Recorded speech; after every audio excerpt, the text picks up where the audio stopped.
తాకట్లో ఉన్న బంగారాన్ని విడిపించి ఆ రోజున మార్కెట్ ధర కట్టి మిగిలిన డబ్బును మీకు అందిస్తుంది కొమ్మూరి గోల్డ్. ఇలా మిమ్మల్ని కలుసుకోవడం చాలా ఆనందంగా ఉంది. మీకు ఊహ తెలిసిన తర్వాత అంటే ఒక నరేష్ గారి కొడుకు చిన్నప్పటి నుంచి తండ్రితో ట్రావెల్ అయి ఉంటారు. ఇవి కాకుండా మా నానమ్మ విజయ నిర్మల ఆమె ఇంత సాధించుంది అని ఫస్ట్ టైం మీరు రియలైజ్ అయిన మూమెంట్ ఏంటి? ఎన్నేళ్ళ వయసులో? ఎగ్జాక్ట్గా ఏ ఇయర్ అని చెప్పలేనంటే, బట్ ఊహ తెలిసినప్పుడు అన్నారు కదా, అప్పటికి ఫస్ట్ ఎక్స్పీరియన్సెస్ అంటే నాకు ఆవిడ నానమ్మగా తెలుసు. ఎప్పుడు షూటింగ్కి రెగ్యులర్గా వెళ్ళేవాడిని. అప్పుడు వెళ్ళేసరికి మనకి షూటింగ్ అంటే ఏంటి అవన్నీ తెలియదు కదా. ఒకళ్ళు నానమ్మ మైక్ పట్టుకున్నారు, ఆవిడ చెప్తుంటే అందరూ అటు ఇటు పరిగెత్తున్నారు అనేసరికి లోపల ఆటోమేటిక్ ఇన్స్టింక్టివ్గా ఒక ఫీలింగ్ ఏంటంటే, అబ్బా ఓహో అంత పవర్ఫుల్ ఆవిడ, అంత కమాండ్ ఉంది ఆవిడకి అని ఒక అటెన్షన్ వచ్చేస్తుంది. అండ్ ఆవిడ తీసిన సినిమాలు ఎప్పుడన్నా ప్రీవ్యూ చూస్తుంటే ఏవో టెక్నిక్స్ వాడుతుంటారు, కెమెరా టెక్నిక్స్ అని. ఇవి అడుగుతుంటే ఆవిడ ఎక్స్ప్లెయిన్ చేసేవారు డిఫరెంట్గా. అప్పుడు అర్థమయ్యేది కాదు, కానీ బా ఇది చేయాలంటే చాలా టాలెంట్ ఉండాలి కదా. అంటే అప్పుడు ఎలా చూస్తుంటే వాళ్ళని అంటే యూ సీ దెమ్ యాజ్ అదే దేవుళ్ళకి కనిపిస్తారు. కరెక్ట్. ఇంత ఉంటుంది ఆ సినిమాలో మేకింగ్, ఎలా చేస్తున్నారు ఆవిడ, అంత క్రియేటివ్ డెసిషన్స్ కానీ ఇవి అని ఒక ఫీలింగ్ ఉండేది ఫస్ట్ నుంచి. అప్పటి నుంచే నాకు ఒక క్రియేటివ్ క్యూరియాసిటీ స్టార్ట్ అయింది.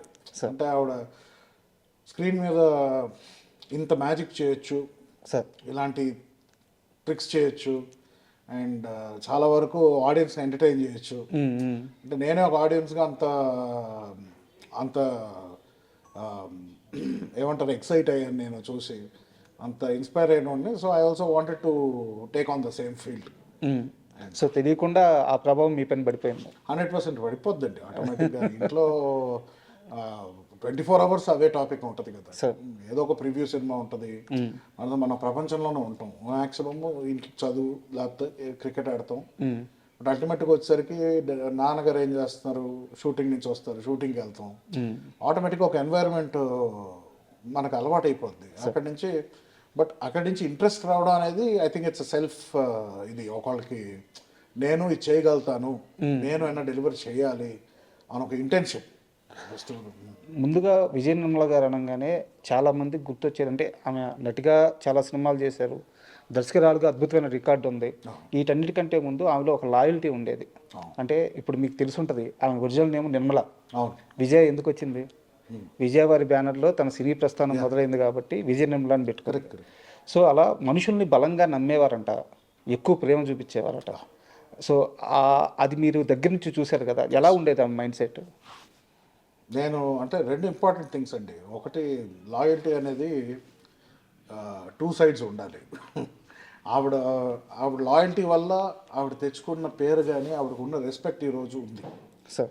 బట్ అదే లాయల్టీ వల్ల ఆవిడ ఫైనాన్షియల్గా చాలా కోల్పోయింది కూడా ఉంది. అవునా? అంటే లాసెస్ ఉంటాయి. సినిమా ఇండస్ట్రీ ఈజ్ నాట్ ఇది మనకి గ్యారంటీ సక్సెస్ అనేది ఎప్పుడు తెలియదు కదా మనకి. సో జనరలీ మనుషుల్ని నమ్మడం అనేది చాలా గొప్ప విషయం అండి జనరలీ. అంటే నేను ఆవిడ దగ్గర నుంచి నమ్మకం అనేది తీసుకున్నాను, కానీ లైఫ్లో నేను కూడా చాలా వరకు అంటే డబ్బులతో ఓకే, డబ్బులు పోతుంది ఈరోజు, రేపు సంపాదించుకోవచ్చు, ఎలా కూడా బతికేయచ్చు. బట్ ఒక ఇమోషనలీ మనం ఒకళ్ళ మీద ఇన్వెస్ట్ చేస్తాం కదండి, అప్పుడు ఏంటంటే వాళ్ళు ఒక సొంత ఫ్యామిలీ లాగా అయిపోతారు ఒక పాయింట్ తర్వాత. Even when their business partners or something after a while. అందుకే ఎప్పుడు బిజినెస్గా చూసుకోవాలి, రిలేషన్షిప్ని సపరేట్గా పెట్టుకోవాలి బయట వాళ్ళతో అంటారు. కానీ I believe a business or anything transaction happens when there is belief. ఆ ట్రస్ట్ ఉందంటే కరెక్ట్. మనకు ట్రస్ట్ ఎవరిని చేస్తాం ఎక్కువ ఈ కాలంలో? ఫ్యామిలీనే ట్రస్ట్ చేయట్లేదు చాలామంది. అంటే but still if you can trust someone, అది బ్లడ్ అవని బ్లడ్ కాకపోని ఆ ట్రస్ట్ ఏర్పడితేనే ముందరకు వెళ్ళగలదు. ఎన్ని ప్రాబ్లమ్స్ వచ్చినా కూడా we will have to clear it. ఆ ట్రస్ట్ ఉంటేనే ఒకటి వదలడం. బట్ మనకి ఎప్పుడైనా ఆ రిస్క్ తీసుకున్నప్పుడు, ట్రస్ట్ అనేది పెద్ద రిస్క్ నాకు తెలిసి.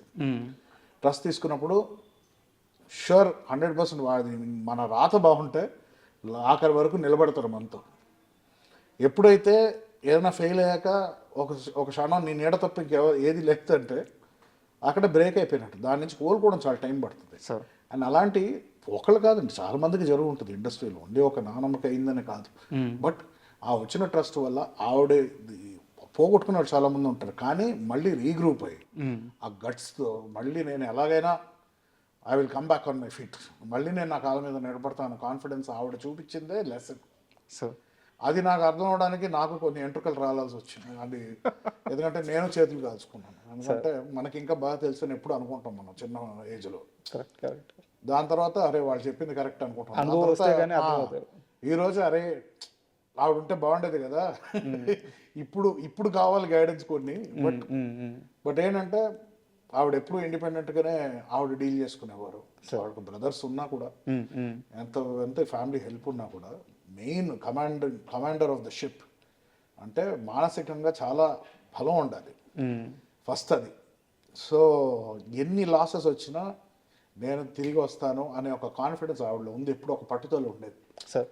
సో ఎలాగైనా కూడా ఐ విల్, అంటే ఆవిడ ఒక్కటే కాదు సర్వైవల్, ఆవిడ కింద చాలా మంది ఫ్యామిలీ సర్వైవల్. యాక్చువల్గా ఈ ఇంటర్వ్యూకి వస్తున్నానని చెప్పినప్పుడు కొంచెం సీనియర్ రిపోర్టర్లను కలిశాను అనమాట, బాగా సీనియర్స్.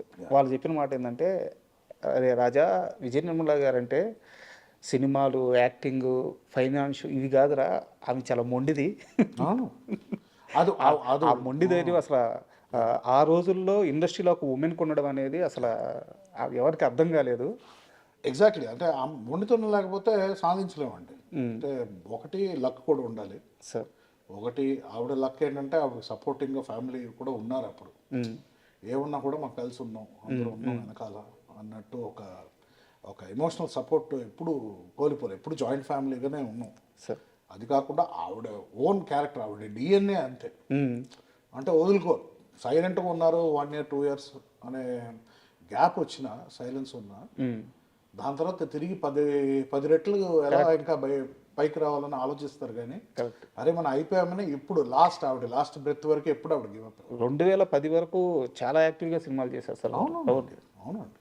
ఎందుకంటే ఆవిడ హెల్త్ కొంచెం డౌన్ ఉన్నప్పుడు కూడా నేను లాస్ట్ ఆవిడ దగ్గర మాట వింటుంది, డాక్టర్కి ఛాలెంజ్ చేశారు, 2 రోజుల్లో చూడు నేను కిలోమీటర్ నడిచి చూపిస్తాను. డాక్టర్కి ఛాలెంజ్. ఎగ్జాక్ట్లీ, దట్ ఈస్ నాకు అది that gives me confidence.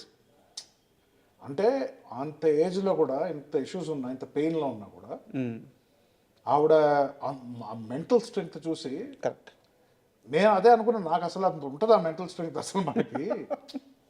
So అది అడాప్ట్ చేసుకోవడానికి ట్రై చేస్తాను మ్యాక్సిమం సార్. సో తను వెరీ ఎమోషనల్ పర్సన్. ఎప్పుడు గట్టిగా ఎప్పుడు అవుతారని నేను నమ్ముతానంటే, ఎక్కువ ఎమోషనల్గా బ్రేక్ అయ్యే వాళ్ళే ఎక్స్పీరియన్స్తోనే వాళ్ళు గట్టి పడతారు. సో ఒక యాక్టర్ అనగానే they are suppose to be sensitive. Actors are sensitive in nature, they have to respond to every emotion etcetera. So ఆవిడ నాకు తెలిసి చాలా చిన్న పిల్లలాగా, ఒక చిన్న బిడ్డలాగే ఉంటారు. ఆవిడకి ఎమోషన్ వస్తే అది, లేకపోతే ఆవిడ ఎప్పుడు అయితే అందరి కోసం నిలబడాలో గట్టిగా, ఆవిడ ఫస్ట్ ఉండేవారు లైన్లో. Correct sir. అవును, ఆవిడ దాటి ఎవరి దగ్గరికైనా రావాలి. అదే ఆవిడ ఫస్ట్ నుంచి ఎస్టాబ్లిష్ చేశారు. అందరూ ఆవిడ నీడలోనే ఉండే సార్. సో ఆ నీడ నుంచి బయటికి రావడం, మళ్ళీ అది అడాప్ట్ చేసుకోవడం అనేది ఇట్స్ అ టాస్క్ దట్ ఇప్పటికీ ట్రై చేస్తున్నాం మాస్టర్ చేయడానికి, కానీ ఎప్పుడవుద్దో మనకు తెలియదు సార్. విజయ నిర్మల గారి జయంతి అంటే ఇప్పుడు మనం జయంతి అనుకుంటున్నాము, వారు ఉన్నప్పుడు ఆమె బర్త్డే ఎలా జరిగేది అసలు మీకు తెలిసి, ఆ రోజు ఎలా ఉండేది ఫ్యామిలీలో? అంటే మోస్ట్లీ బర్త్డే ఆవిడ సెలబ్రేషన్ ఎక్కువ ఉండదండి, ఫ్యామిలీతో సెలబ్రేట్ చేసుకుంటారు. ఫ్యాన్స్ ఇవన్నీ వచ్చేటప్పుడు, అంటే అప్పుడు చెన్నైలో అయితే తిరుపతి నుంచి వచ్చేవారు ఫ్యాన్స్, ఓకే, చాలా వరకు. బట్ అప్పుడే హైదరాబాద్లో లేను, ప్రాబ్లీ హైదరాబాద్లో జరిగేది నాకు తెలిసి అయితే. బహుశా మెడ్రాస్తో ఉన్నప్పుడైతే ఆవిడ బర్త్డే ఉంటే ఫ్యామిలీ ఫ్రెండ్స్ ఆవిడ తెలిసిన వాళ్ళు పిలుచుకొని కేక్ కట్ చేస్తారు, మంచి డిన్నర్ పెడతారు, మంచి భోజనాలు పెడతారు, అందరూ డిస్పర్స్ అవుతారు. యూస్ టు బి సింపుల్ నాకు తెలిసి అయితే. అండ్ చాలా మంది చెప్పింది ఏంటంటే, విజయ నిర్మల గారు ప్రతి బర్త్డేకి కొన్ని లక్షల రూపాయల చెక్కులు బయటకు వెళ్తాయి. నాకు ఆవిడ బర్త్డే మోస్ట్లీ హైదరాబాద్లో ఎక్కువ జరిగేది నాకు తెలుసు. ఆవిడ నా ఫస్ట్ నా బర్త్డేకి ఎక్కువ ఖర్చు పెట్టారు చిన్నప్పుడు ఉన్నప్పుడు.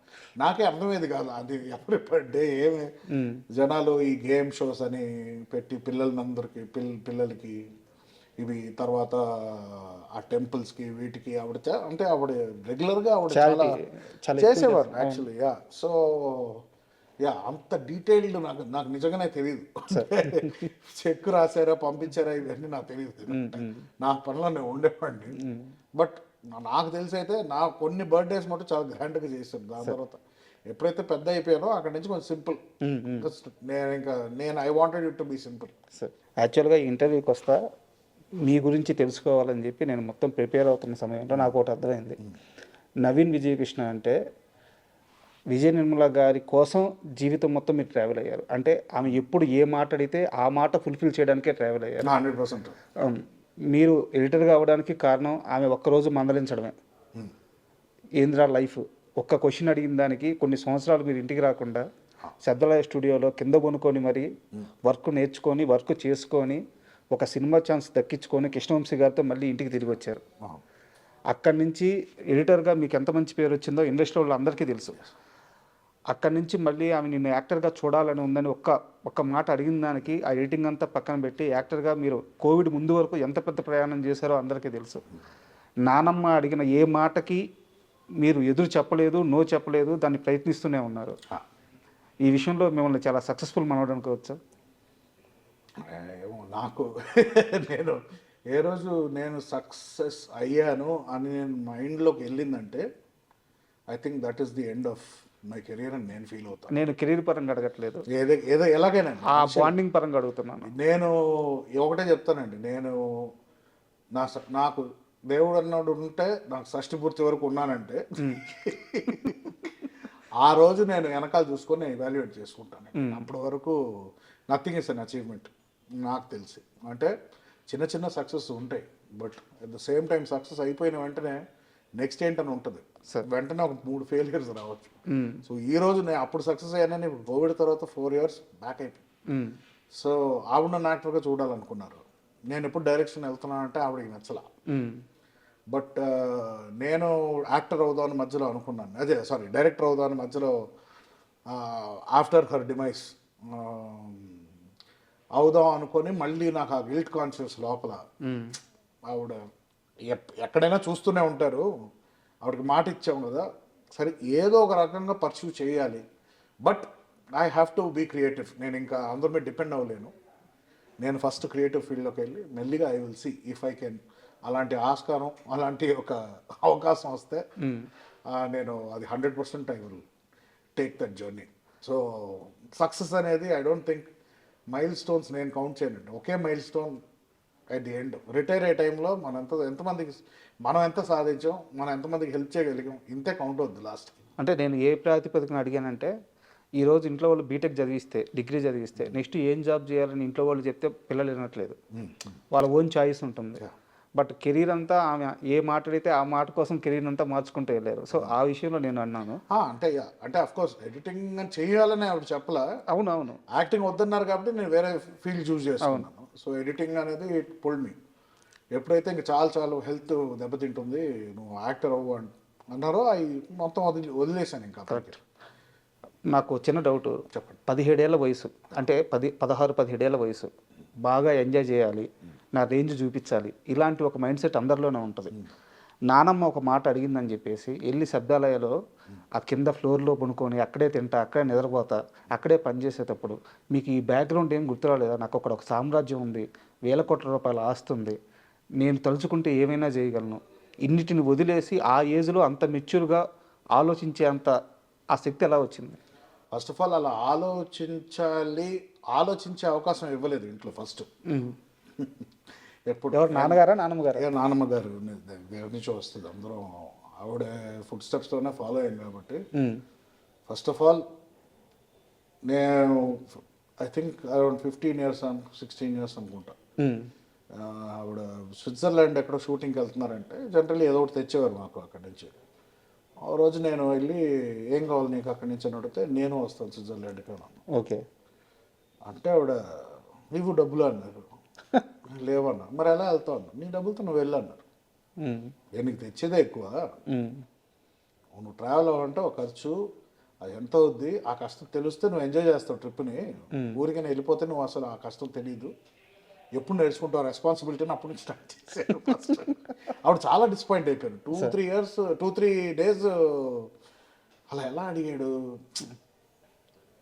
అది కరెక్ట్ కాదు కదా, అంత తేలిక కాదు కదా మన లైఫ్. నేను హర్ట్ అయిపోయా. అంటే నాకు ఒక కోరిక అంతే, ట్రావెల్ అవ్వాలి, అందరూ మాట్లాడింది, బట్ అది అంత తప్ప అని నేను రియలైజ్ అయ్యాను అప్పుడు. దాని తర్వాత ఇంకెప్పుడు అన్ని గుండెలు రాలేదు నాకు, ఇంకోసారి ఏదైనా అడగాలి. సో మనం ఎలా ట్యూన్ చేశారంటే ఫస్ట్ నుంచి ఎప్పుడు మన కష్టమే ఇంపార్టెంట్. ఎప్పుడు నీకు దారి ఈరోజు నేను ఉన్నావు, రేపు లేకపోతే నువ్వు ఏం చేస్తావు ఒకటారి రియాలిటీ చెక్లోనే పెంచారు. 100%. ఈరోజు ఈ ఆస్తులు ఉన్నాయి, రేపు ఉండకపోతే ఏం చేస్తావు? ఈ క్వశ్చన్స్ అడిగాడు. ఇది ఏంటంటే ఇవి బాగా డీప్గా నాలో పాతుకుపోయినాయి. సో ఆ పరంగా ఆలోచించేవాడిని కానీ. అండ్ ఎప్పుడైతే యాక్టింగ్ అది ఇది వద్దన్నారు, సో ఓకే, నాకు ఆ డైరెక్షన్ ఇంట్రెస్ట్ నాకు ఎప్పుడు. సో ఎడిటింగ్ ఫస్ట్ యానిమేషన్ ఏదో ఒకటి చేయాలి, దాంతో ఎడిటర్గా వెళ్ళా. ఇదన్నీ ప్లాన్ చేసుకోలేదు, బట్ ఏదో ఒకటి చేయాలన్న ఒక ఇంట్రెస్ట్తో ముందరికి వెళ్ళా.